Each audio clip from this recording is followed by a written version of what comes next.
Hello and welcome to Working In with Heights, potentially the only series dedicated to exercising your brain. So give your muscles a break for an hour and get ready to stretch your synapses instead. Now, we believe a healthy brain is the key to a happy life. And we created this idea of a cranium gymnasium to help get people help people take the time to nourish their brains as well as their bodies.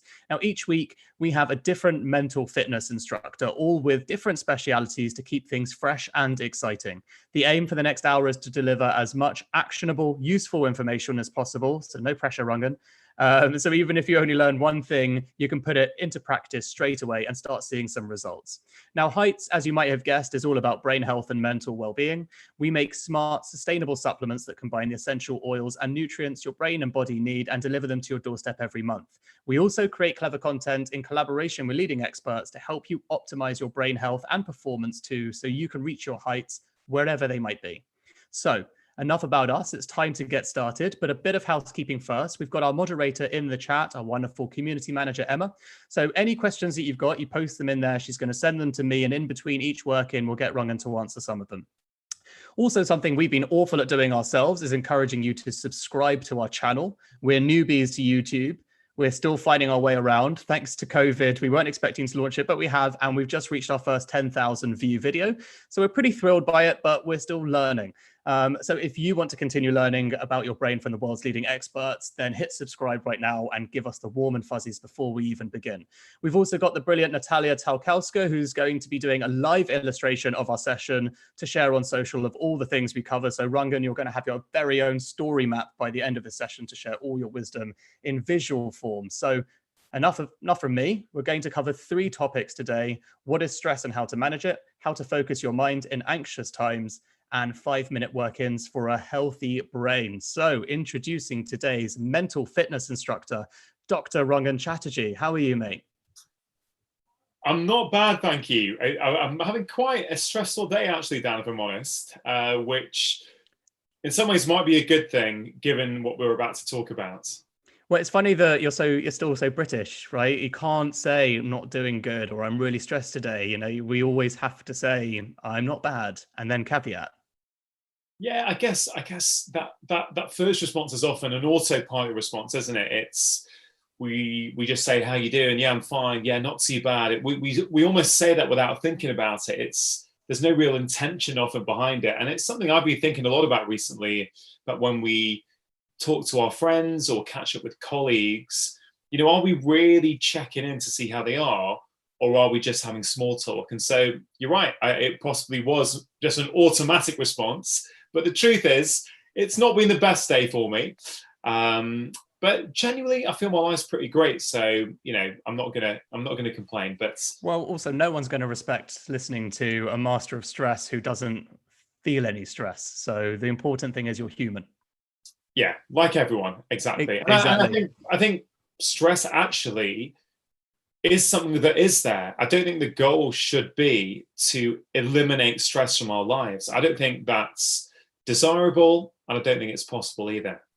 So before we get going, just to give our audience some context in case there are some people who, you know, might not have heard your podcast or read your books, can you please give us a 1-minute intro on who you are and what you're about? Yeah, so I am a GP. I've been a working medical doctor now for coming up to 20 years. So in that time, have seen tens and thousands of patients, and it's pretty clear to me that about 80% of what I see now as a doctor is in some way related to our collective modern lifestyles. So what am I about? I'm about trying to empower every single patient of mine, every single reader of mine, every single podcast listener of mine, everyone listening to this conversation or watching it right now.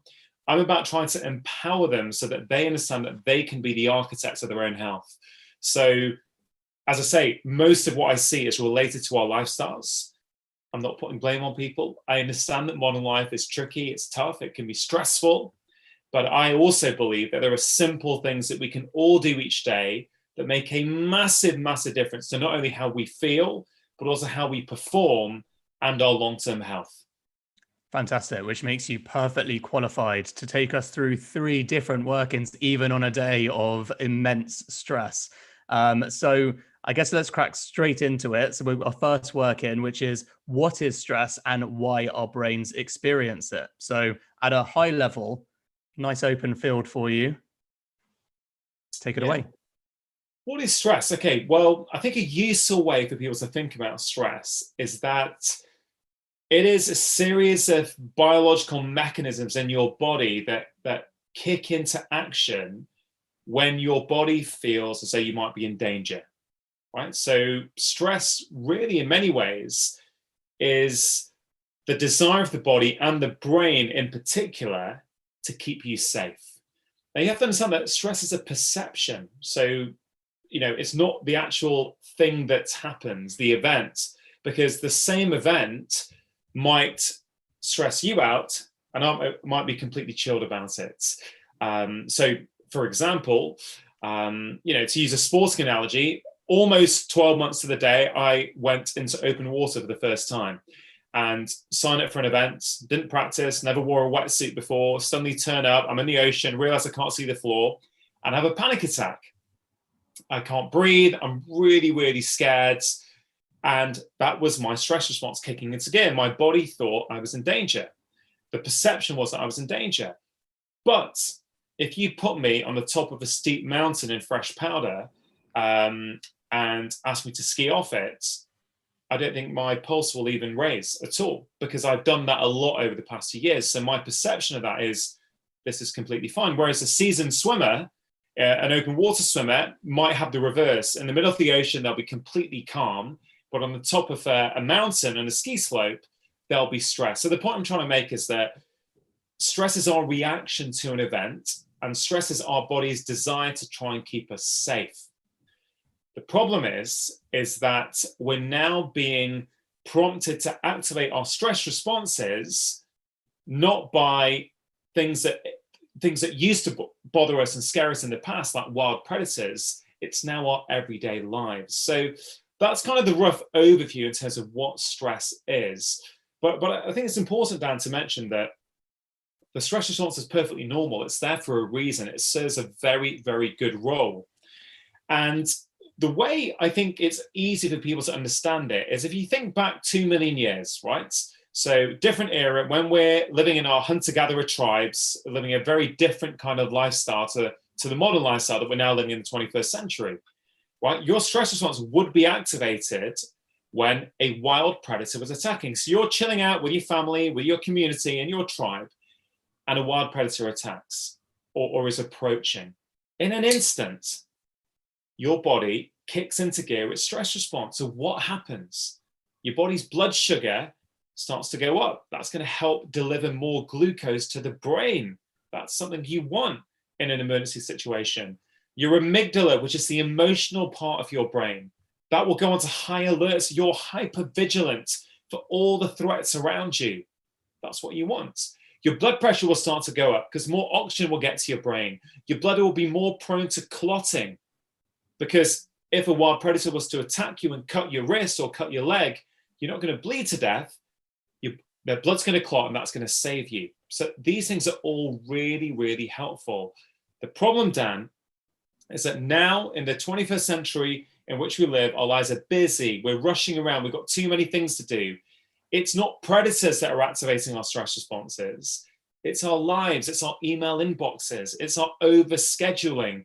It's the fact that, two parents might be working and one's trying to rush home to pick the kids up, take them to their after school club, come back, but then they might have elderly parents to look after.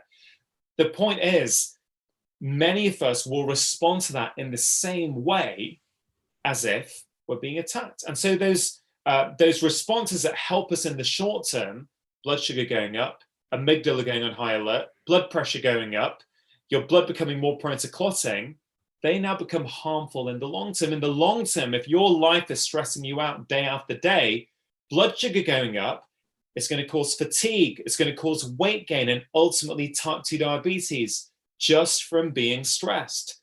If you are getting stressed out with your everyday life, your amygdala going on high alert is an appropriate response if there's a predator there. If someone's listening to this and they live in a city, if they're in a city on a Friday night and they're trying to walk on a dark alley home and they feel that there is someone following them, you want your amygdala to be on high alert. You want to be hyper vigilant for every noise. But if that's happening day in, day out to your life, well, that's what we call anxiety. So it's the same response in the wrong situation where it starts to become problematic. So stress is not the problem in and of itself. It's if the stress is too much and for too long a period of time, that's when the problems start to arise. And you mentioned anxiety just then, which, you know, something that I've personally struggled with a lot in my past, is one of the key reasons behind actually looking into my lifestyle and starting this journey, which, you know, contributed to starting Heights. What other symptoms do people experience with stress? I mean, anxiety is such an obvious one, but, you know, are there others? Yeah, I mean, because stress affects every organ system in the body, you can pretty much have anything as a symptom, and that's not me trying to deflect the question. That's the truth, right? You can have gut problems. Gut symptoms are very, very common. When people have gut problems, Dan, they always jump to the diet. Everyone thinks about their diet, and of course, diet is has a key role to play. But I've got to tell you, I think stress is more important for our guts than actually our diet. Let me explain on that same analogy why that might be. If you need to now run away from a predator, as well as those mechanisms that I already mentioned kicking into gear, your body also has to switch off a couple of things, right? It switches off anything non-essential to survival. So if you're trying to run away from a lion, you don't need to be able to digest your food. So your body switches off your digestive tract. So often people are getting symptoms. They're getting stomach cramps, stomach pain, a discomfort, feeling of needing to go to the toilet, all kinds of issues. Even a food intolerance can sometimes be stress related rather than diet related. Another one which people don't think about, low libido. Dan, low libido is something that I am seeing much more today than I've ever seen as a doctor. It's been progressively going up in my 20 years of practice. Stress is the key driver. Again, if you're running away from a tiger, the last thing you need to be able to do is chill out and procreate with your partner, right? So you don't have that drive and that desire. Now, of course, there are other causes of low libido, but actually stress is the number one cause that I see. And this is a massive, massive issue, because I'm seeing even every week before the lockdown, every week in clinic, I would see at least 2 to 3 people in their 20s complaining of low libido. It's not just a problem of middle age or older anymore. We're seeing it in a younger and younger age group. So gut problems, low libido, insomnia, inability to concentrate, feeling very agitated, having brain fog, having tension. Like when I feel stressed, Dan, and I really encourage people to think about this, because if you're living your life at 100 miles an hour, and you never have any time for solitude each day to actually sit and be with your own emotions and thoughts, it's very easy to ignore this stuff. But I know now, when I feel stressed, Dan, I get a tightness in my upper right back.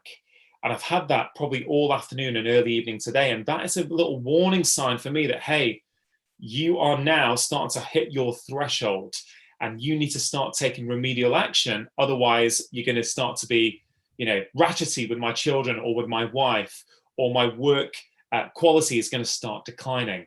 So being aware is so, so important. And Dan, before you miss the next question, can I just draw another analogy, which I find patients and the public really, really like?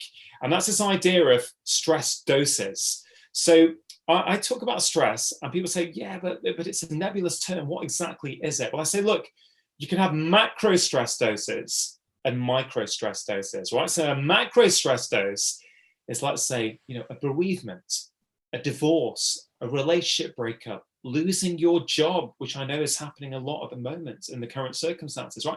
That is a macro stress dose. Those obviously need some way of dealing with them. But let's not forget about micro stress doses. So a micro stress dose is a little hit of stress that in isolation, you can handle completely fine.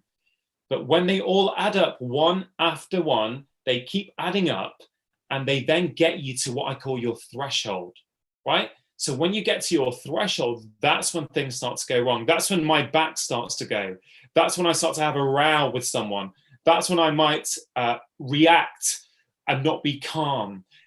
It's when you hit your threshold, and everyone thinks it's the last thing that happens that was the problem, but it wasn't. It was just the accumulation of micro stress doses. And I think that's just another useful way of people to think about it. And that could be your email inbox. It could be, the phone calls you have to make. I mean, the dry cleaning you've got to do, the bill you have to pay, whatever it is. You can often see, oh, I've had 15 or 20 micro stress doses today. That's why I feel the way I do. And obviously it's not an applicable cure for everyone, but your go-to is jumping on a Zoom call with me and talking about stress. So yeah, I thought, you know what, I'm really stressed. So what I'll do, let's do a webinar tonight and actually talk about it for an hour or so. No, but actually we make a joke there, but Dan, there's something in that, right? Because we're mates, me chatting to you now actually is helping me de-stress. Right? We know that connecting with other human beings is a critical part of the stress response. So research is now telling us that the feeling of being lonely can be as harmful for your health, potentially, as smoking 15 cigarettes per day, right? Again, take it back to that analogy. When 2 million years ago, hunter-gatherer tribes, right? If you are separate from your tribe, if you are alone, your body's very clever. Your body is preparing you. Your body thinks, hey, you may be vulnerable to attack. So I'm going to activate my stress response in advance of that, right? So I haven't really, although I'm at home today in lockdown, working from home, although my wife and children are around, I've got a lot of deadlines I'm juggling at the moment. So I've been stuck in my study for most of the day. So I'm actually missing that human connection piece. So me chatting to you, I guarantee if I measured my cortisol levels, which is the body's main stress hormone, before this call and after it, I actually believe that they will go down simply by connecting with you over Zoom tonight. My wife will never believe you, but I'm glad we got that on recording then. So I obviously have the opposite reaction with her. I guess being antithetical here, can stress be good for us? Absolutely. We actually need stress to perform at our best. A little bit of stress helps us. If you look at it, I wish I had that graph to hand actually, but it's like a dose response curve. So a little bit of stress, you start to get benefit. So for example, your brain, let's talk about your brain, okay? So if you have to give a talk on stage, do some public speaking, go on a webinar to talk about something, right? You actually want to be a little bit stressed, because then that's going to help your brain function better. You're going to be able to recall more information. You're going to be able to sort of draw little arguments together. You're going to just perform better with a little bit of stress.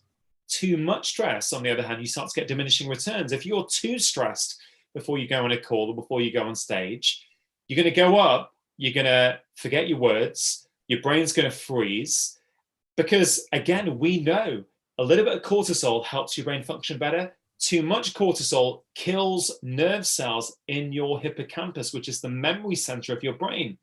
This is one of the reasons we now know that chronic stress, so that is day in, day out stress over a number of years, is thought now to be causative in the development of Alzheimer's disease. Right? Let people just take that in for a minute. I'm not saying that to scare people, because I know a lot of people are feeling scared and they're feeling stressed at the moment. But let's be really clear. Many people are worried that as they live longer lives, they may have to suffer with the consequences of things like Alzheimer's. And I've just said that being stressed day in, day out for a number of years is causative in the development. Right? Alzheimer's doesn't just happen the year before you get it. It starts in the brain 30 years before you get it, right? The point I'm trying to make is taking stress seriously is really, really important. It's not something we can just throw off in common parlance. You know, how you doing, Dad? Yeah, I'm not bad, mate. A little bit of stress, but I'm okay. No, if you're saying that day in, day out, it's time to do something. And that's the beauty of, I think, the sort of tools I talk about to people, is that, yeah, I may not be able to change all the stresses in your life, but I can give you some solutions, some simple, practical solutions that all of us can have access to, and that will make a massive difference. And I guess, you touched on something really poignant there, which is a lot of people talk about wanting to increase your lifespan, but that's absolutely nothing without the health span to go with it, right? That's, it's the two have to be going in tandem. Otherwise, it's a fairly miserable existence, I'd imagine. So I guess wrapping up, because we've got questions firing in and people will have more pertinent questions than me. What are your top 3 tips on managing stress? So nice, simple, short ones, because obviously later we'll get on to some 5-minute solutions as well. Okay, top 3. That's hard when I've got about 20 in my head. Top 3. That's why I made you do 3. I say have at least 10 minutes of solitude each day, right? 10 minutes where you are not consuming something, you're not reading an email or on social media, you're just in silence with your thoughts, okay? Solitude is really, really important, and we'll probably come back to that later on in this call.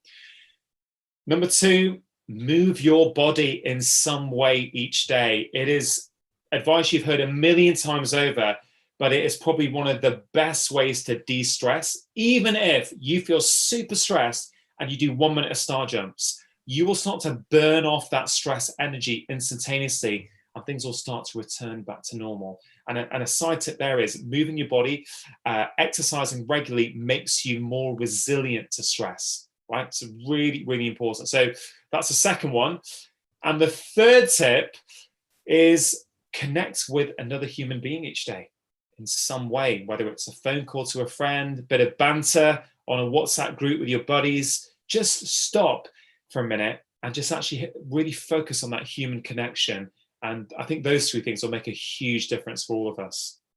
Great. Thank you so much, Rangan. Right, we're going to go to some questions as succinct as you can make them, with obviously, doing your duty. I know as a doctor, you'll want to give very... Have a lot of caveats. Exactly. Right. So question from Julie. Hello, Dr. Rangan. What would you say to an elderly person struggling with stress right now? My mother is logged in, who is 87. Thank you. Hi, Julie, and hi to your mother. Look, the solutions to stress always depend on what the actual cause is. But some simple tips there. The 3 things I just mentioned to Dan, I would really think about that. Go for a walk. A brisk walk makes a huge difference to stress levels. It really does. And if there's something you are particularly worried about, I would write it down, right, in some form of journal. Just write it down. You don't need to feel any pressure at all, but just simply write down what you're feeling stressed about. We know there's something very powerful about writing down your thoughts, because you literally and metaphorically are taking the worries and stress that's inside your brain and putting it out on paper. So a lot of these things sound really, really simple, and they are, but they're very, very effective. So I hope those 2 tips work for you, Julie, and for your mother. Okay, we've got a good question from Jules here, which is, when you can't avoid your macro stressors and they result in digestive issues and insomnia, where do you start when GPs only focus on symptom relief? Yeah, so this is a tricky question, because I have my own view on how we are moving within medicine, which is too much symptom suppression and not enough of getting to the root cause. So first of all, if your GP isn't... If for whatever reason you don't feel that interaction with your GP is helpful, if you keep banging on that door, it's likely to raise your own stress level. So a little tip in the practice is there somebody else in that practice who is a bit more open-minded, or can you experiment with a different doctor? Because you'll find even within the same practice, 5 different GPs will all have 5 different approaches. So I'd try that. Second thing is, look, I get it. If you have a macro stressor, it's affecting your digestive system. Even if you've got a macro stress dose, doing these small things each day that I've already been touching upon, and we're going to touch on for the rest of this call, even though it might be about different topics, they do help your digestive systems. I promise. I've seen it over and over again. Even doing 1 minute of breathing before you eat, like any breathing exercise. My favorite is something called the 3-4-5 breath, where you breathe in for 3, you hold for 4, and you breathe out for 5. And if you do that 5 or 6 times, it just takes a minute. If you do that before each meal, you will find that you're now starting to eat in a state that your body is ready to receive that food rather than in a stressed out state. So even if your doctor is not receptive, there is loads of things that you can do yourself, all the things I've already mentioned, and that will make a difference, I promise you. Great. And we're going to go for a final question, which is from Veenu, who says, can you reverse the symptoms of stress and its impact on your life? Absolutely, Veenu. There's, your body is, it's always responding to the information you give it. And here's the trick with stress, right? We've not spoken that much about breathing yet, but if I use breathing as an example, breathing is information for your body, right? So when you get stress, Veenu, or a friend of yours or a colleague, what will happen without you realizing it is that your breathing will change. You'll start to breathe more from your chest than from your diaphragm. You'll start to breathe a bit faster, and the breathing will be a bit more shallow. Now, what does that do? That then sends messages to your brain that you're in danger, and that becomes a feed-forward cycle.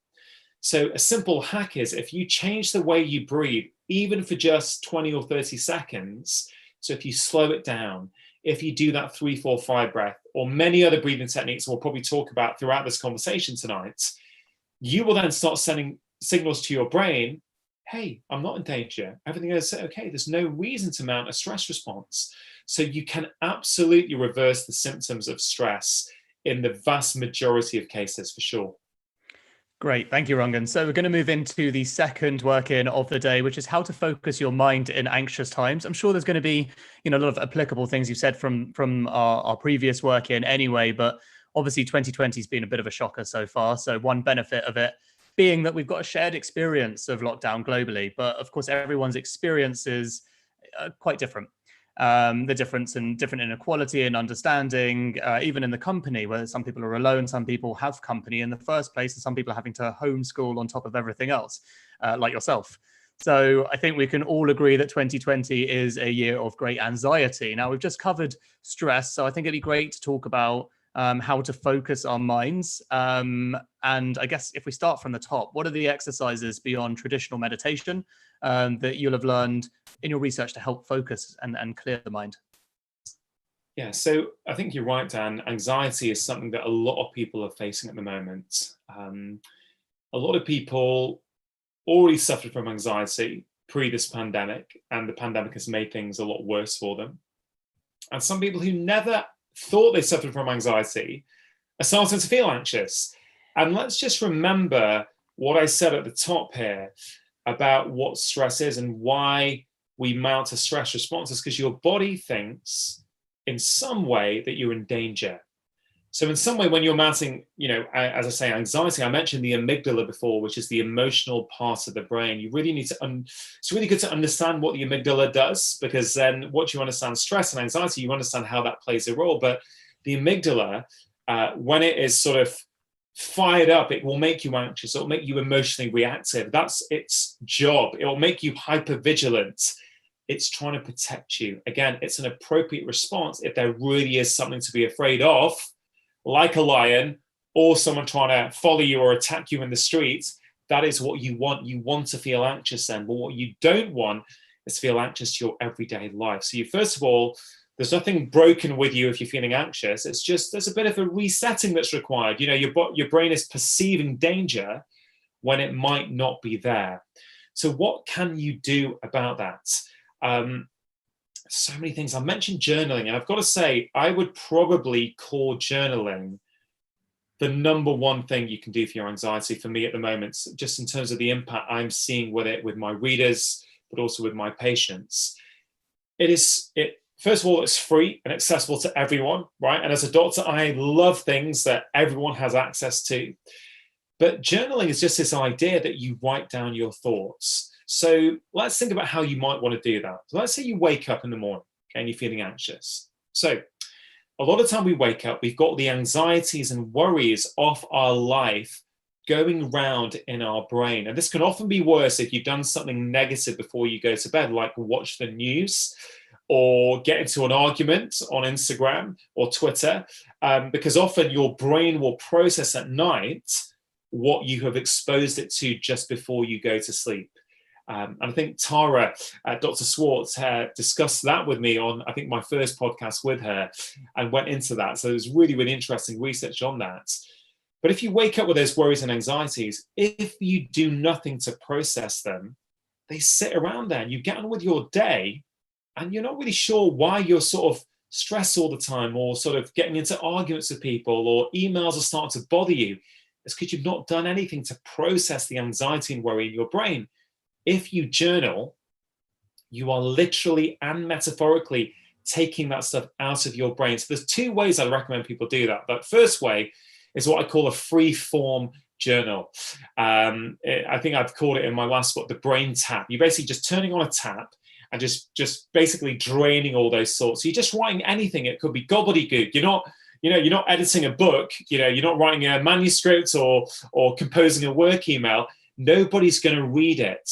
Write anything. And it is incredible how calm people feel when they do that. So that's a free form journaling exercise. The other one, some people say, I don't know what to write, and they get stressed out about having to free form their journal. I say, okay, I've created a game called the 5-step release. So it's a very simple game where you just answer 5 questions. You just write down on a piece of paper. And I would say, don't do it in your head, write it down, even if it's on your phone and the notes app, but there is something. So you answer 5 questions. What's one thing I'm anxious about, or prepare for it? 3, what's one reason it's probably not going to be as bad as I think? One reason I know that I can handle it. And 5, actually, because I try and make these health snacks that I recommend fun. I don't want people to think of them as an onerous task that they have to do. And I remember, Dan, after my last book came out, I got a few messages on Instagram of people saying, oh my God, Dr. Chatterjee, I started trying your 5-step release exercise. And I had all these anxieties and worries in my head that I didn't even know about until I started playing it. So could you just hold up 1 second, because the buffering for some reason, and you're saying great words and we don't want to lose them. So I just want to make sure that no problem. I think it's casual. Wonder what's going on. Sorry, dude. Not had this one yet. Don't worry for me.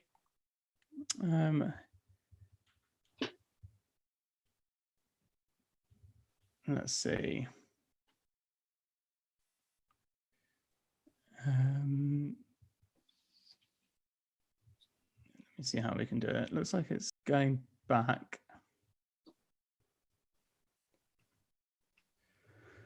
It says stream is healthy, which is not helpful.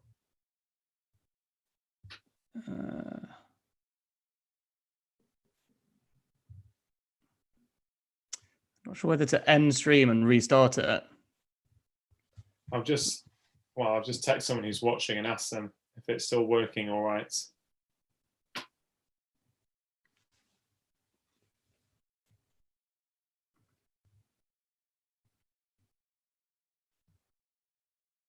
Is there any way you can see if people are still on? Can they? Yeah. I mean, people are saying that. I can see the comments. Sorry, so I can definitely see that there's a problem. It says excellent connection now, though. It's so bizarre. I tell you what. I might end. No, I don't want to end the stream. I don't think. First time having a technical issue on this. Thank God it's you, and not someone I don't know.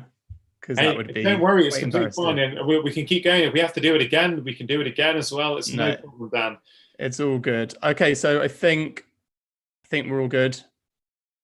People seem to say right. So people are saying that they didn't catch the 5-step release process. So can we start from there?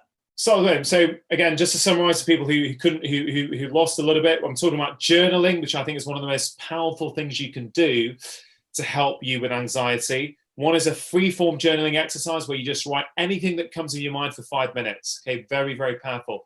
But if you want a bit more guidance, there's a game that I call the 5-step release. Okay, so on a piece of paper or on your phone, write down the answer to these 5 questions.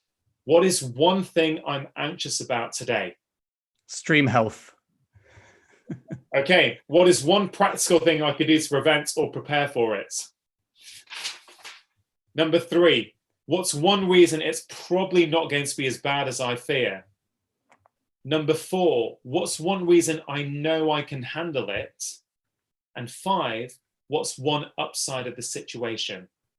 And often that upside is, oh, it shows that I care. Let's say you're anxious about a team meeting at work that you have to present at.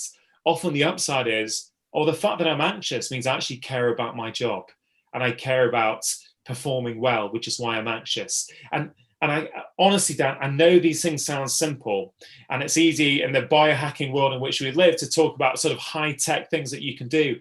This stuff works, but you've got to do it. You can hear it on a webinar, you can hear it, you can read it on a book, but if you don't then go and convert that into action and do it, it's not going to have the impact. So everyone listening, if you think that might apply to you, I really would encourage you, after this conversation or first thing tomorrow morning before you do anything else, or maybe make a cup of tea and coffee, and whilst you're drinking it, do that exercise, and I guarantee you're going to feel different. Okay, that is great, and also I appreciate you actually sharing it twice so people know. Even better if they get the opportunity of hearing it, twice, they're more likely to actually do it. Okay, so given your schedule and having to find time to write the books that you do, what kind of practices do you embed into your day to find mental performance and flow? Yeah, so I'm normally pretty good at this, Dan, and that isn't because I have got more willpower than anyone else. It's because I understand how you create new habits, and we can maybe discuss that a bit later. But what do I do on a daily basis? Well, the most impactful thing I do is my morning routine. So when I wake up, I have a morning routine which encompasses 3 areas. It's what I call the 3 M's of a morning routine. The first M is a practice of mindfulness. The second M is a practice of movement. And the third M is a practice of is something to do with your mindset. Now, I would just want to add here, for people listening who think, oh, I don't have time for morning routines, I can tell you, I've heard this from my patients hundreds of times before. And even I've got one patient who's a single mom with 3 kids. She was skeptical. She now does a 5-minute morning routine every single morning, and her skin complaints have gone down by about 50 to 70% since she started doing that, because stress was driving them. So back to the 3 M's of the morning routine. Mindfulness can be anything you want, right? It can be meditation. It can be breathing. For me at the moment, I do a 5-minute breathing practice every morning. First thing I do when I get up, I go downstairs and I do the breathing practice. The second M is movement. It can be anything. Some people like yoga, some people like some stretches. I just do some sort of hip stretches and a few lunges and squats in my living room, ranging from 2, 3, 4, or 5 minutes. It doesn't take long at all. And the third M I do is what I call mindset. And that is just something positive to put you in the right frame of mind for the day. Now, that could be I've got a few books downstairs. I'll just peel one off and I'll read a few pages. Or my daughter, who is now 7, often she has a 6th sense when I'm doing this. I try and do this before my kids wake up, but sometimes she'll be downstairs with me. So I'll do what I call affirmations with us. We'll hold hands together, and for 1 or 2 minutes, we'll just say together, I'm happy, I'm calm, I'm stress-free. I will repeat that over and over again. At the end of it, I've got a big smile on my face. She's got a big smile on her face. Now, interesting. So the M sounds like it could be, swapped for mantra as well. Exactly. Whatever you want. And again, people don't have to stick to this, right? But a patient who does a 5-minute one, I'll tell you what she does. She does 1 minute of 3, 4, 5 breathing, right? She does 2 minutes of the yoga sun salutation sequence. And then she does affirmations for 2 minutes. That is all she does. And I can guarantee that's an act of self-love each day. That's an act of showing yourself that, you know what?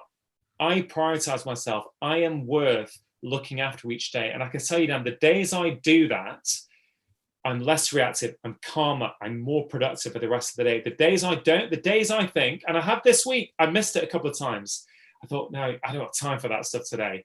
I need to crack on with my emails and my edit. Some parts of the year when I'm a bit quieter, I will sometimes do half an hour or 40 minutes. On those days, I could tell you, I feel like I'm flying. but I want to make things achievable for people. So that's probably the most impactful thing I do. And what about, you talk a lot about, well, you talk a lot about those practices at the start of the day, and that is great and that is helpful. And I guess the question was pertaining to how you get into flow. And flow is obviously, it's a difficult state to get into. It's even harder to maintain. So are there any practices or tips about how to, optimize those key moments, I guess distractions, habits, etc.? What are your best practices? Yeah. So for example, I don't know if you would call this a conversation where I need to be in flow state to have. Would this qualify or not? No. Are you talking about when you do something incredibly... Well, you're writing a book, and to be honest, like writing productive pages of a book right now, you need to be in flow to do them well. Yeah, so I have to be very careful what I do around it. I don't want to be using up creative energy on things that I don't need to be doing, to make sure I'm sort of keeping that battery fully charged for when I'm writing. But again, the reason I mentioned this call is because I did the same thing before this call as I would do when trying to get into flow state, which is go for a walk, right? And why is it so powerful, right? It's really powerful because an hour before this, I know I was feeling stressed. I was feeling tense. I thought, I've got this webinar tonight.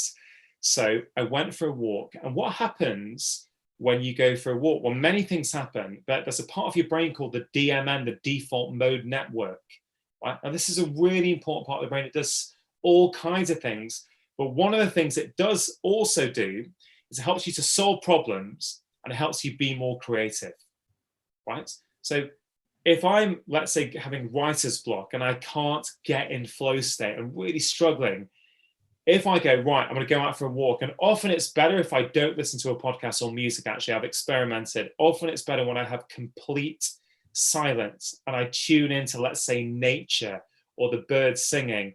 I come back and boom, I'm in flow state and I'm literally words are just coming out of my brain and ready to fly. So this is a point that works for stress, it works for anxiety, it works for brain health. We need switch off in our brain. If you want to be able to switch on effectively, you need to also switch off. And so this is one of the big problems I see today. We're constantly on. We get up, we're on these things and we stay on them all day. And I will often go for a walk without my phone, right? If I really want to tap into flow state, because you know what? I'm human, so I get pulled in by them. It's easy to, I'll have a quick check of this, a quick check of that. So often the best thing for me is if I go for a walk or a run without my phone, without earphones, when I come back, I feel fully recharged and I find it very, very easy to access flow. The other thing I would recommend people do is practice things that require flow. So modern life, the way a lot of us are living modern life, we work on the computer, we've got 10 screens open, we get a bit bored, so we flick to another screen. I can tell you, I do this when I'm writing more than any time ever. You procrastinate, then you go onto Twitter, and then 20 minutes later, you're still on Twitter. You think, I haven't written anything yet. You need to practice concentration, right? So what are those tasks that help you practice concentration? It could be a board game. It could be playing a musical instrument. It could be playing piano, learning a song on your guitar. Any time where you practice concentration for a period of time, you help a part of your brain called the dorsolateral prefrontal cortex, which is really important to help you make good decisions and make rational decisions, right? But we know that people who are chronically work stressed have smaller dorsolateral prefrontal cortexes. Again, going back to one of the last questions, your brain is constantly responding to the information you give it. So I very much recommend people practice something that requires focused attention each day. And I think just going back to basics is something I try to do with my kids a lot, is play board games with them. Because if you don't have a phone around you and you're trying to, let's say with my son, I'm playing chess, that is practicing my concentration muscle. That is helping me access flow states. So next time I need to access it for work, I find it a lot easier. So quite a few different ideas there. Is that sort of what you were getting at? Yeah. And also, I guess if you're playing chess with your son, you're getting to manage your ego as well for when he beats you and having to take it. Exactly. Take it with class and dignity. Exactly. Model the behavior you'd like him to demonstrate as he gets older. Precisely. I mean, a topic I just want us to touch on, as you know, with Heights, we make smart supplement that combines your daily needs for nutrition for brain health, but always say that you should be getting your whole food diet first. Like first and foremost, always. It's why we put a recipe in every single newsletter every single week. But obviously busy modern lives make that challenging. Now, how important do you think eating for your mental state and performance is? Because we've all heard of doing it for our waistlines, but what about for mental performance? It's huge, Dan. It's one of the most important things you can do. Food is many things, but as well as fuel, it's also nourishment for your body, but also your mind. We know the brain needs certain nutrients. In fact, we know that the food you put into your body can actually help to modulate your body's stress response, right? So you can stress less when you eat the right kinds of food. Your brain can perform better with the right kind of foods. You can help with depression symptoms with the right kind of food. And Dan, just for people who are skeptical, right, let's just talk about one of the best trials I've seen on this, the SMILES trial that was done by Professor Felice Jacka, maybe 2 years ago, 18 months, 2 years ago now. She published the first randomized controlled trial on diet and depression. So there's only 67 people in the trial from recollection, right? But these are people who already had a diagnosis of moderate or severe depression. Half the group, roughly, was split up into a dietary control group where they were put on what's called a modified Mediterranean diet for 12 weeks. The other half, roughly, were put in what's called a social support group. So they were given social support, which is a well-recognized treatment option for depression as well. After just 12 weeks, 32% of those who were in the diet group, they changed their diet, had remission in their depression, 32%. And in the other group, the control group, it was only 8%. And that was deemed to be statistically significant. This research echoes what I have seen with patients time and time again, that when you change the food you put in through your mouth, you can change your mood, you can change the way your brain functions, you can change your cognition, your performance. And again, people will be asking, well, what are those changes? Well, we can go down deep rabbit holes on every single nutrient, as I'm sure you might do on one of these at some point, and maybe you already have done. But we certainly do on our website. So, there's no lack of information. And actually, I'm sure Emma can put that in the comments there, but go for it. Yeah, but to keep it simple, you really want to, you're talking about whole foods here, right? A lot of the foods that we eat these days are highly processed foods. They're foods that have been changed quite a lot from their natural form. Okay, so they're foods that typically you'll look on the ingredient label and you'll see they've got a whole ton of ingredients on them that you don't recognize even what they are. I'm a big fan of going back to one ingredient foods, like foods that actually look like the foods that you think they are, whether you want to be vegan and do this or whether you're a meat eater. You can concentrate on whole foods, fish that looks like fish, vegetables that look like vegetables. And again, I don't want to be elitist on this. I'm saying do as much as you can, really cut back on that highly processed food as much as you can, and really focus on whole foods. And in that modified Mediterranean diet, from that trial, what were they eating? They were eating fatty fish several times a week. So, that would be salmon or mackerel or sardines or anchovies. They were eating lean cuts of meat, I think once or twice a week. They were eating lots of different colored fruit and vegetables. So a lot of those different colors have got different things that we call phytonutrients that all have different health qualities. So I'm a big fan of people trying to eat the rainbow each day. One of the tips from my first book, which I still stand by today, is try and eat 5 different colored vegetables every day. It's just a simple thing that helps you keep that diversity and variety in your diet. And we know that helps your gut bugs, right? We haven't really dived into that today, but we know the health of your gut bugs, also known as the microbiome, can have a huge impact on your mental state and your mood. So those are things. And Dan, I know you mentioned food first. The truth is there are some really important nutrients like omega-3s that you get from fatty fish, B12, really, really important for your brain. It's a lot easier to get those from certain foods like animal products. So if people are choosing vegan diets or vegetarian diets, and I respect everyone's choice to choose what they put in their mouth, just be aware that sometimes a supplement actually can help. It can be really helpful. So you can eat in a way that fits your ethical preferences and what you want to do, whether it's for environmental health or animal health, whatever arguments work for you, but you can supplement maybe some of the things that you might be missing out on. I don't think we have to be elitist. I don't think we have to be either or. There are ways with modern technology that we can get a bit of both, I think. Totally. And I think, something we always say, a supplement is a supplement. We sell a supplement. I think it's important people understand supplementing rather than whole food is the wrong way round. But if you're vegetarian or vegan, it's important. It's not quite a supplement. It's actually more of a don't not get this in your diet. Otherwise, there can be consequences. And that seems like an unnecessary consequence of taking a moral choice, which seems like a bit of a shame.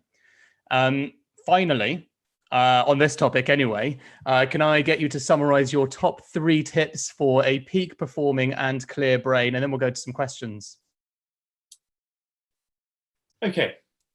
So I'm gonna focus this on, let's say you have to do something, you have to perform for work, or you've got to do something that's really super important in your day. My tips there would be, do a breathing practice beforehand. Okay. I mentioned a few already. Let me mention another one to give people options. I really like something that I call breath counting.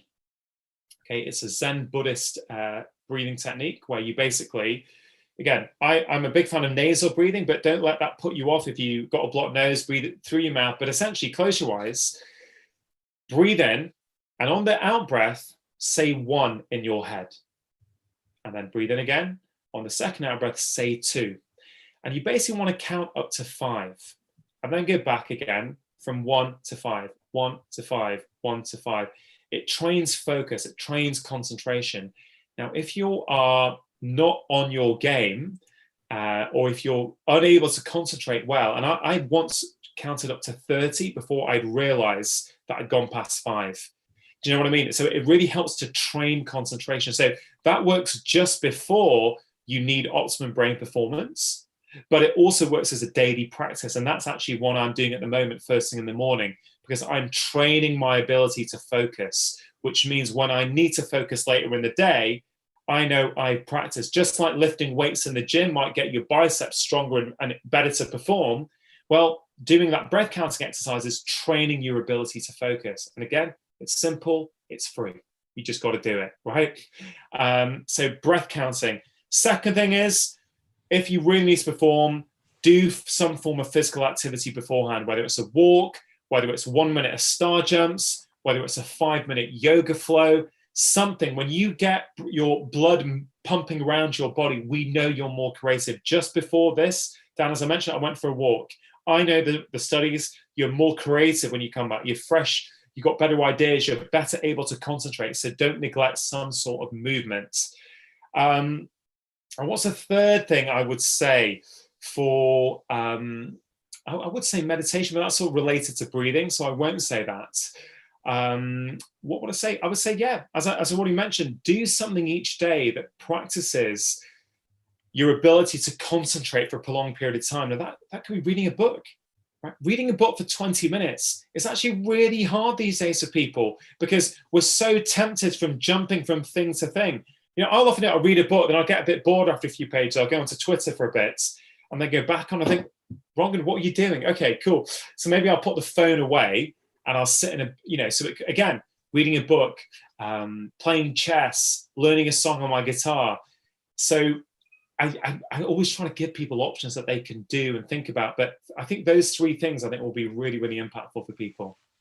That's great. And actually, I'm going to just pick one question from the list here, because we're going to crack on with to make up some time for the third one, but also because I think you're going to cover some of these questions that have been asked anyway. So I'm going to ask the question from Q, who says, can you have too much switch off time? In lockdown, I found I've spent too much time in switch off, and it's not made me as sharp or as focused as I was before, going from work to training to home. Yeah, look, I think you can get too much of anything for sure. And I think it's a great question to ask. And so I guess I would say it's the intention behind that time. So it depends how you define switch off time. So is binge watching Netflix, for example, switch off time? Well, yeah, you could argue it is if you watch 1 or 2 episodes to switch you off. For example, tonight, because for me, I perceive my data being quite stressful. So I know, because I need to be up early and working tomorrow, I might want to do something non-work related after this call once I put the kids to bed, and maybe Netflix for an hour or two might be a good option at switching me off potentially. But I guess if I binge watch Netflix till 1 a.m., I would say it's going to be counterproductive in terms of whether it's going to sharpen me up or actually just make me more sort of numbed out. So I would say to Q, if you feel your switch off time is making you slower and not increasing productivity, maybe you're doing the wrong type of thing that isn't helping you, or maybe you're doing it for too long a period of time. So I would suggest you try and change it up, try and do something else for your switch off. So instead of me, for example, watching Netflix tonight, I could also go onto YouTube and pick a 15-minute yoga sequence and go, right, I'm going to follow this for 15 minutes now. And there's all kinds of other options. So yes, you can have too much, but I don't think it's that hard to fix. And variety is the spice of life, obviously. For sure.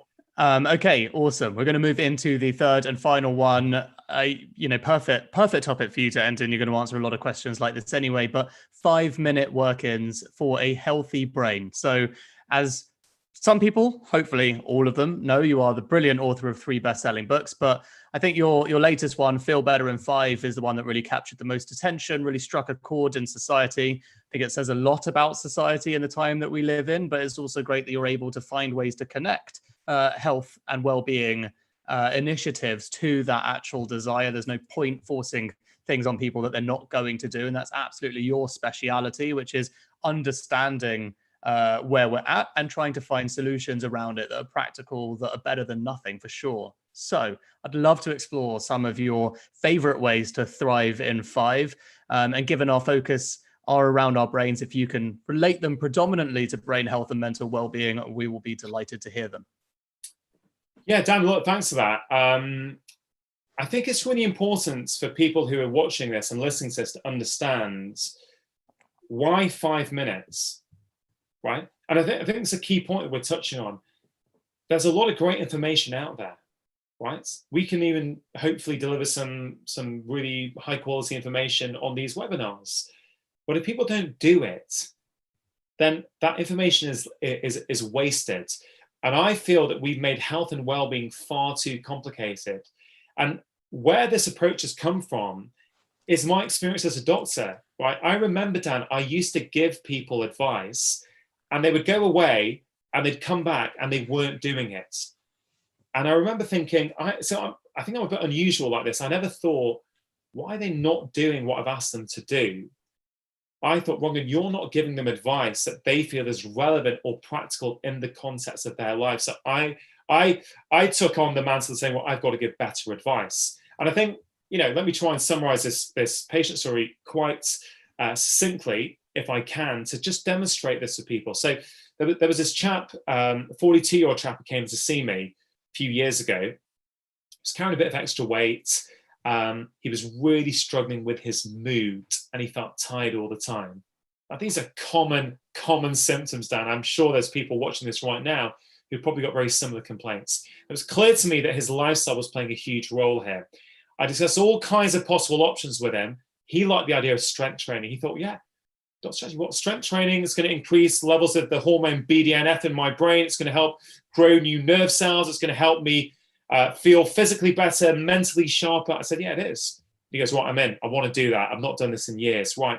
What shall I do? 40 minutes, 3 times a week at the gym. I said, hey, mate, that'll be brilliant. Fantastic. He goes out really motivated. A month later, then he comes in. I ask him how he was doing. And his head goes down. He drops and he says, hey, doc, work's been busy. The gym's not close to work. It's quite expensive to join. I've not actually been yet. And I remember thinking in that moment, Rangan, you've got to do better than this. You've got to give him better advice. So I took my jacket off, Dan, at the time, and I taught him this 5-minute body weight workout. I said, what do you think? He said, can you do that? He goes, yeah, I can do that. said, all right, I want you to do it twice a week in your kitchen for 5 minutes. He said, what, 10 minutes a week? What difference is that going to make? I said, just don't worry about that. Can you do for 10 minutes a week? He goes, yeah, easy. So he goes away, comes back 1 month later, and I say, how you doing? And he had a big smile on his face. His chest was puffed out, and he said, Doc, I feel amazing. I started off doing it for 5 minutes twice a week, but it was so simple and easy to do. I did it for 10, I now do it for 10 minutes every evening before I have dinner. He's been doing that, Dan, for over 5 years now. 70 minutes of strength training a week, right? But he does it in 10-minute intervals every night. And I have seen that over and over again with my patients, that we have all the best intentions in the world, but then we don't go and actually do what we're asking them to do.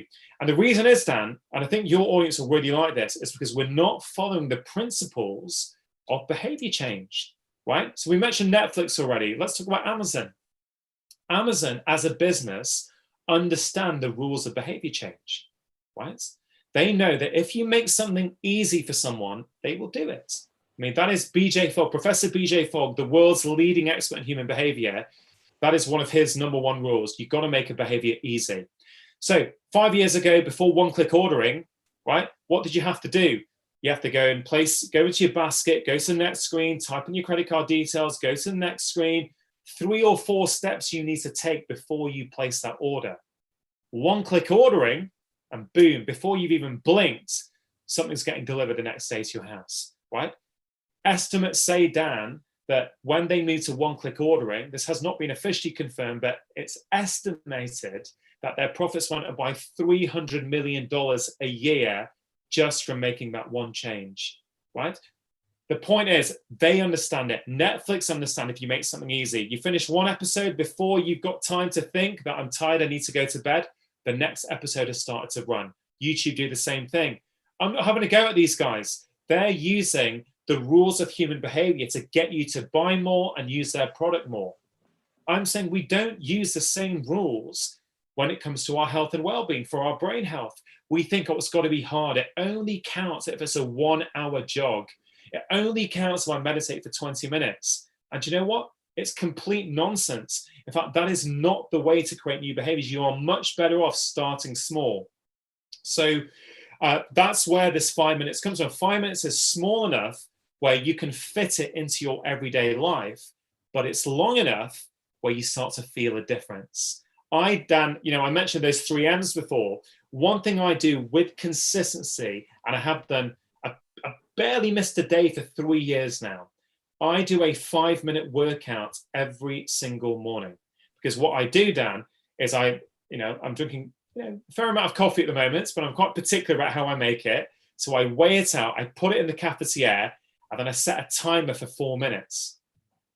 In those 4 minutes, I do my workouts, right? I'm in the living room. It could be those stretches. It could be a strength workout. I don't go on my computer. I don't go on email. I don't look at Instagram. I do my workout then. And that's the second trick, right? Trick 1, make it easy. Trick 2, stick on your new behavior onto an existing habit, something you're already doing without thinking about it. So I don't need to motivate myself to have my coffee. I don't have to go, can I be bothered making my coffee today? That's an automatic behavior.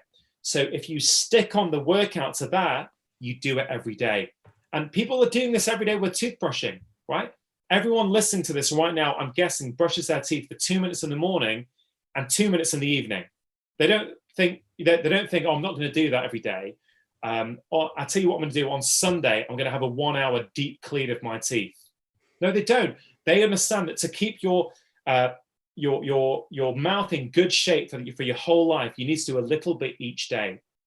And if you want to do things for your brain health, I would say do a little bit each day. I basically Feel Better in 5, the program, works for mental health, for physical health, for brain health, because the rules of human health are the same. And so specifically for the brain, right, what are the things I recommend people do? Well, I've already mentioned journaling in the call today, but journaling, 5 minutes of journaling each morning is brilliant for how your brain functions. You clear out the junk from your brain, which means you've got space then to do all the great stuff that you want to do. a 5-minute breathing practice, whether it's the 3-4-5 breath, whether it's the breath counting exercise I mentioned about 10 minutes ago, or another one, which is called box breathing. A lot of people understand box breathing. It's like where you breathe in for 4, you hold for 4, you breathe out for 4, and you hold for 4 again. And you just repeat that. These are excellent things that you can do first thing in the morning or at any time in the day to help your brain get into focus. We've not mentioned nature yet. We've not mentioned nature. Being in nature lowers levels of the stress hormone cortisol. And we know too much cortisol can impact your brain function, right? We know when a human eye looks at something in nature, there's things in nature called fractals. Fractals are geometric shapes that you only get in nature. You don't get them in man-made things. You get them in lakes and trees and grass and rivers, right? When a human eye looks at a fractal, levels of cortisol go down. So, again, it doesn't need to be a 1-hour hike by the beach. If you've got access to that, great, go for your life. But if you haven't, what about having your morning cup of tea or coffee in your garden, if you're lucky enough to have one, or out your window staring at a tree? Nature will get your brain functioning better. Again, we're talking about brain health. Don't forget working out, right? Now, working out, that can be anything, right? We've complicated it. We think it's about a gym. We think we have to get special equipment on. You know what? I work out every morning down in my pajamas, right? I go downstairs in my pajamas. I do my breathing exercise. I put the coffee on. And then in my pajamas, I do my 5-minute workout. Again, make it easy to do and you will do it. Everything, if I have to put on special equipment to do it, I can't be bothered. Every little bit is friction. Remember Amazon, they moved to one-click ordering, the profits go up by $300 million a year. Why do we think we're cleverer than Amazon? We are not, right? You got to keep things simple. What about dancing, right? People think, why does a workout have to have a name like CrossFit or Pilates or a strength workout? Again, I'm not against that, but a lot of people like to dance. Put on your favorite tune and dance for 5 minutes in the comfort of your own home, right? And if you're feeling down, put on a happy tune and try and dance to it for 5 minutes while feeling sad. It is almost impossible. You're going to improve your mood. You're going to improve the way your brain functions. I know I was on the Secret Leaders podcast a while back and I mentioned skipping, right? I've got a skipping rope there. Sometimes I'll just, literally go into the patio and I'll skip for 2 minutes. And it's just a quick burst of energy. And I feel my concentration, my focus has improved after it. Again, you got to keep things simple. Little and often, I think, makes a difference. Now, if someone's listening to this and they meditate for half an hour a day and they like going to the gym when the gyms are open, great. I'm not against that at all. I'm just saying, don't let that put you off. It doesn't need to be that complicated. And I think that's why Feel Better in 5 has proven to be such a huge seller with people, is because it makes health about as simple as I can make it, and it works. And in fairness, you say don't complicate everything else, but then you're boasting about your coordination with skipping. I mean, I would be a nightmare at that. So, but again, but then do dancing, right? Do dancing, or if you don't like that, choose something else. Yeah, it's all about the simple things. Find what you like. Don't make it. Another trick, right, is you got to find something you enjoy, right? If you may come off this webinar and go, right, I love what that guy said about strength workout. I'm going to do it. Right, I'm going to do it each morning. I'm motivated, and you may hate it. And if you hate it, you might only get to 2 weeks because you're still motivated.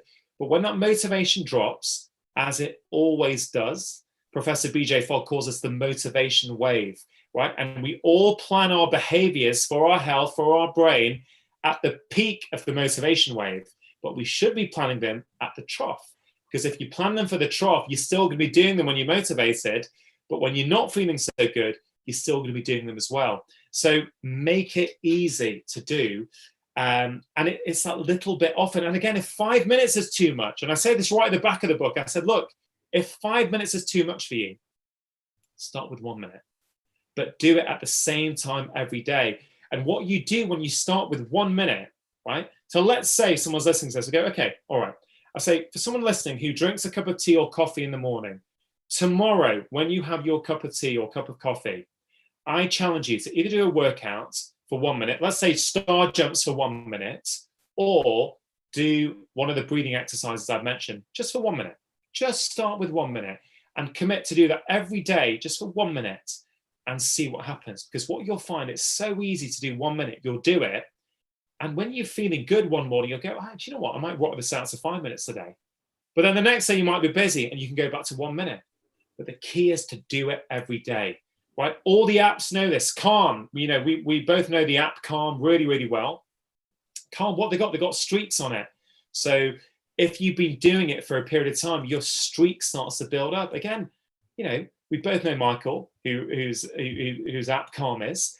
They will know and they understand behavior science, right? Streaks are really important. You build up a streak. Suddenly, if you've meditated for 10 days in a row and you've got your streak of 10, you don't want to miss. You don't want to miss and then have to go back to 0 again. We can use these little tricks in our own life to make these behaviors stick. And no, I'm hammering home habits and behaviors, but here's the thing, Dan, that I see.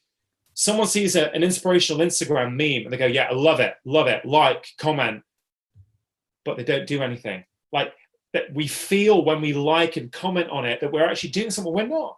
We're just engaging. I'm interested in turning this information into action. That's the missing piece of most people. We can give more and more information to people. Meditation does this. Mindfulness does this. Exercise does this. Connecting with your friends does this, right? Great, I'm all for that. But then how do people put that into practice? Why are people, even with that knowledge, not doing it?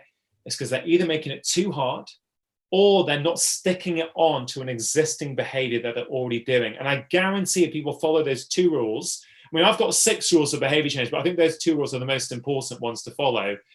I think it's much more likely that anything they've heard in this webinar today, it's much more likely they'll be able to put it into practice, and it's much more likely they'll be able to turn it into a long-term habit.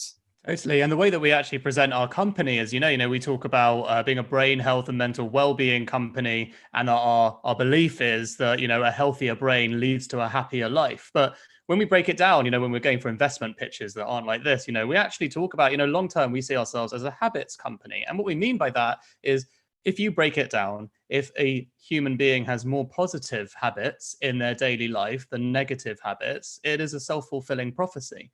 So the ability to break these things down any which way, whether that's nutritionally, whether that's physically with exercise, mentally by finding the time.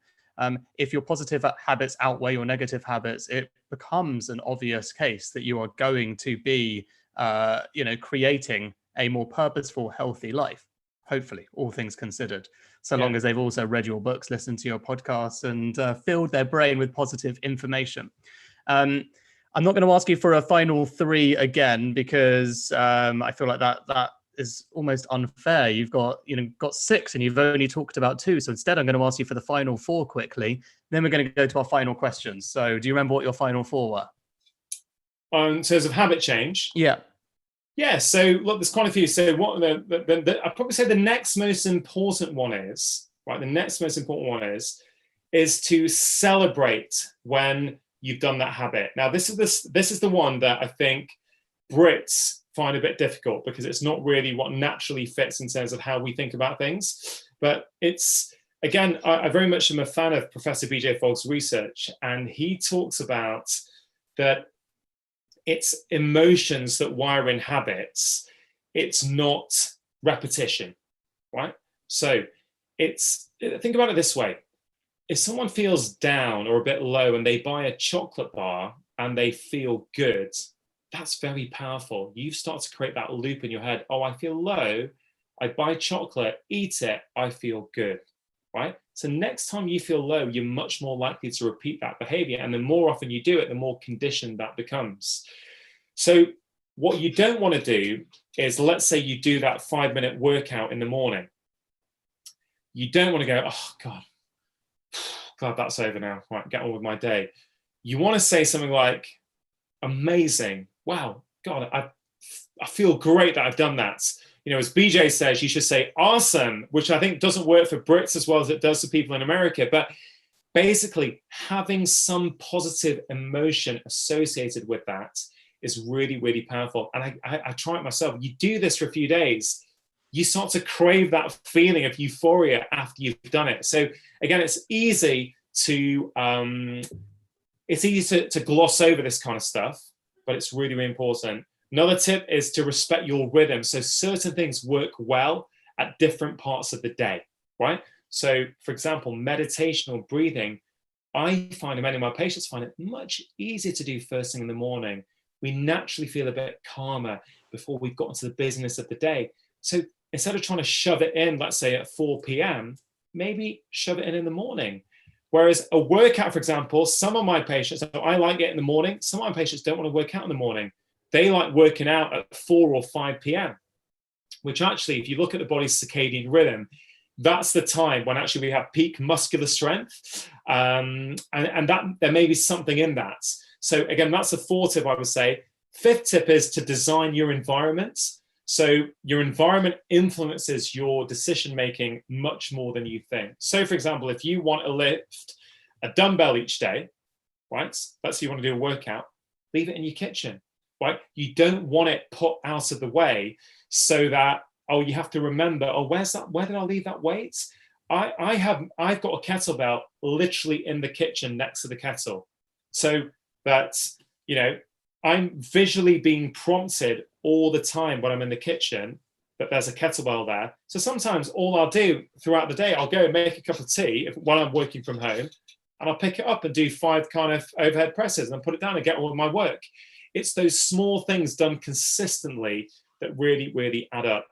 And the sixth tip I would say is to have some way of tracking your progress, right? So tick charts, this is the most low-tech thing you can do, but it works. If you look to my fridge now, you will see 4 tick charts, all handwritten. One's mine, one's my wife's, and both of my kids have got their own. And we've each got 3 habits that we do each day. We've all chosen our own, and that's the approach and feel better in 5. Yes, one's for your mental health, one's for your physical health, one's for your emotional health. But within that, you can choose whatever you want. And we've got ticks because there's something very satisfying about ticking off what you've done each day, a bit like I was talking about with the calm streaks. And then you start to see a row. You see, hey, this month I've done it 20 days now. I've done 3 little health snacks each day. So these are little tricks that, they're optional for sure. Like everything's optional. You don't have to do anything you've heard today. But if you do want to do something proactive for your health, I absolutely guarantee it is way easier than you think it is once you start applying these principles. That is fantastic. Dude, thank you so much. We don't have time for the final Q&A, but actually I was looking through the questions and you started to answer a bunch of them. So instead, I'm going to thank everyone in the audience for paying attention and joining us for this week's work-in. We really appreciate it. Now, as I said, we've been terrible at reminding people to subscribe to us on YouTube. So before you go, if you enjoyed this, please do. Because as long as you keep turning up, we're going to keep sharing. So please do subscribe. Now, we'll be following up with an email covering all the key takeaways from today's session with Rangan, which is going to land in your inbox tomorrow afternoon. And it's possible that email might hit your promotions folder. So look out for it, mark it safe, and we'll go from there. Now, next week, we have Dr. Daniel Arman, who is one of America's leading experts on mental health. And we're going to be discussing the rather bold statement of how to end mental disease. To finish, we want to share a neuroscientific fact that's going to help you remember what you learned and help us reach more people, which is if you read or watch something, you learn it once, but when you share it, you learn it twice, cementing and building new neural pathways. So please do go on social and share one thing that you learned today that you didn't know before. It's going to be hard to pick one, almost as hard as it is for Rangan to pick 3 every time. But if you can tag at Your Heights and at Dr. Chatterjee in the post, we're going to retweet it and reshare some of our favorite lessons. We wish you all a more relaxed and anxious-free end to the week. So thank you for joining Working In with Heights and committing to putting your brain first. Thank you to you and thank you to Rangan. Thanks, guys. Just ending the stream. Ooh, stressful. Ironically, I mean, could there be a more appropriate way to have a stressful moment than on a stress-related one? Oh, mate, it was good. I thought it was good. I certainly warmed up into it. But I think.